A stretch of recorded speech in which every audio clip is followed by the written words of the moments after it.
ಕಳೆದ 10 ದಿನಗಳ ಹಿಂದೆ ಸಾಗರ ತಾಲೂಕಿನ ಕಲ್ಮನೆ ಗ್ರಾಮದ ಕುಂಬಾರಗುಂಡಿಯಲ್ಲಿ ಯಾರೋ ಒಬ್ಬ ಒಂಟಿ ಮಹಿಳೆಗೆ ಚಾಕು ತೋರಿಸಿ ರೂಮ್ನಲ್ಲಿ ಮಹಿಳೆಯನ್ನ ಲಾಕ್ ಮಾಡಿ ಮಹಿಳೆ ಬಳಿ ಇದ್ದಂತ ಬಂಗಾರದ ಮಾಂಗಲ್ಯ ಸರ ಹಾಗೂ ಪರ್ಸ್ ಕಿತ್ಕೊಂಡು ಒಬ್ಬ ವ್ಯಕ್ತಿ ಪರಾರಿಯಾಗಿದ್ದ.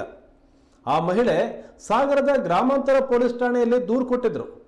ಪ್ರಕರಣವನ್ನ ಕೈಗೆತ್ತಿಕೊಂಡ ಪೊಲೀಸರು ಆರೋಪಿಗಾಗಿ ಬಲೆ ಬೀಸಿದ್ರು. ಆತನ ಜಾಡು ಹಿಡಿದ ಪೊಲೀಸರು ಆರೋಪಿ ಪವನ್ ಎಂಬಾತನನ್ನ ವಶಕ್ಕೆ ಪಡೆದಿದ್ದಾರೆ. ರಾಮನಗರದ ಬಿಡದಿಯಲ್ಲಿ ಆರೋಪಿ ಪೊಲೀಸರ ಬಲೆಗೆ ಬಿದ್ದಿದ್ದಾನೆ. ಆರೋಪಿಯಿಂದ ಕೃತ್ಯಕ್ಕೆ ಬಳಸಿದ್ದ ಚಾಕು ಹಾಗೂ ಕಪ್ಪು ಬಣ್ಣದ ಪರ್ಸ್ ವಶಪಡಿಸಿಕೊಂಡಿದ್ದಾರೆ.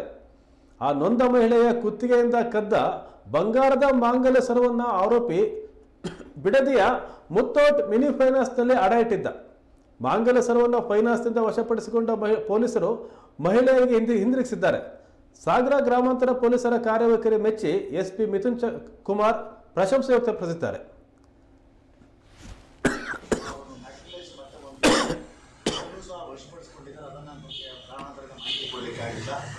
ಮುಂದಿನ ನಮ್ಮ ಯಾವುದಾದ್ರೂ ಇದರಲ್ಲಿ ಆ ಕುರಿತಾಗಿ ನಾವು ಮಾಹಿತಿಯನ್ನು ಕೊಡ್ತಾ ಇದ್ದೀವಿ.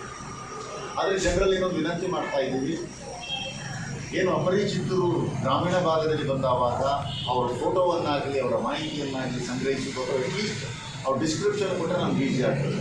ಈ ಪ್ರಕರಣದಲ್ಲಿ ಆ ವ್ಯಕ್ತಿಗೆ ಸ್ವಲ್ಪ ಗಾಡಿ ಇದ್ದು ಕಪ್ಪಗಾಗಿದ್ದ, ನೋಡಿ ಫೈಟ್ ಇಲ್ಲ ಅನ್ನುವಂಥ ಮಾಹಿತಿಯನ್ನು ಕೊಟ್ಟದ್ರಿಂದ ನಮ್ಮವರು ಇಷ್ಟು ತೀಕ್ಷ್ಣವಾಗಿ ಪತ್ತಾಯಿಸಬೇಕಾಯಿತು. ಅದಕ್ಕಾಗಿ ಗ್ರಾಮಸ್ಥರಲ್ಲಿ ಜನರಲ್ಲಿ ನಮ್ಮ ವಿನಂತಿ ಏನಂತ ಹೇಳಿದ್ರೆ ಈ ಕುರಿತಾಗಿ ಹೆಚ್ಚಿನ ನಿಗಾ ಇಡಿಸಬೇಕಂತ ಹೇಳ್ತಾ ಇದ್ದೀನಿ.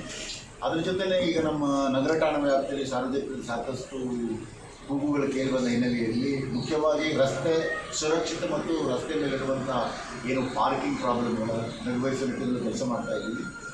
ಈಗ ಮೊದಲಲ್ಲಿ ಏನಾಗ್ತಿತ್ತು, ನಾವು ಸ್ಥಳದಲ್ಲಿ ಬಂದು ವಾಹನ ಚಾಲಕರಿಗೆ ಅಥವಾ ಮಾಲೀಕರಿಗೆ ನೋಟಿಸ್ ಕೊಟ್ಟು ದಂಡವನ್ನು ವಸೂಲಿ ಮಾಡ್ತಾರೆ.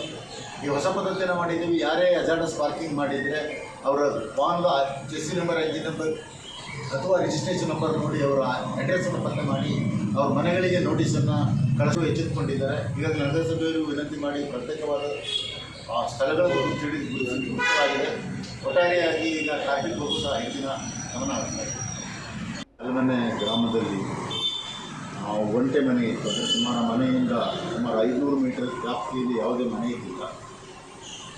ಈ ಕುರಿತಾಗಿ ಸಂಪೂರ್ಣವಾದ ಮನೆಯ ಮಾಹಿತಿಯನ್ನು ಸಂಗ್ರಹಿಸಿದ ಒಬ್ಬ ದರೋಡೆಕೋರ ಮನೆ ಹತ್ರ ನುಗ್ಗಿ ಮನೇಲಿ ಯಾರೂ ಇಲ್ಲ ಅನ್ನೋದನ್ನು ಖಾತ್ರಿಪಡಿಸಿಕೊಂಡು ಮನೆಯಲ್ಲಿದ್ದ ಒಂಟಿ ಮಹಿಳೆ ಮೇಲೆ ಅಟ್ಯಾಕ್ ಮಾಡಿ ಅವಳಿಗೆ ಚಾಕು ತೋರಿಸಿ ಅವಳನ್ನು ಹೆದರಿಸಿ ಅವಳನ್ನು ಒಂದು ರೂಮ್ನಲ್ಲಿ ಕೂಡ ಹಾಕಿಕೊಂಡಿದ್ದರೆ ಅವಳ ಕುತ್ತಿಗೆ ತಿನ್ನೋ ಸರವನ್ನು ಸಹ ಹೇಳಿಕೊಂಡು ಆನಂತರದಲ್ಲಿ ಅವಳು ಲಾಕ್ ಮಾಡಿ ಅವಳ ಮನೆಯಿಂದ ನಾಪತ್ತೆಯಾಗಿ ಹೋಗಿದ್ದ.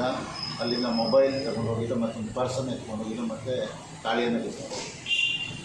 ಈ ಕುರಿತಾಗಿ ಮಹಿಳೆ ಕೊಟ್ಟಂಥ ಒಂದು ಏನು ಡಿಸ್ಕ್ರಿಪ್ಷನ್, ವ್ಯಕ್ತಿ ಯಾವ ರೀತಿ ಇದ್ದ, ನೋಡಲಿಕ್ಕೆ ಯಾವ ರೀತಿ ಕಾಣ್ತಾ ಇದ್ದ ಅನ್ನೋದನ್ನೆಲ್ಲ ನಾವು ತಗೊಂಡು ಅದರ ಜೊತೆ ಕೆಲವೊಂದು ಮೊಬೈಲ್ ಮಾಹಿತಿಯನ್ನು ನಾವು ಸಂಗ್ರಹಿಸಿಕೊಂಡು ಸುತ್ತಮುತ್ತಲಿನ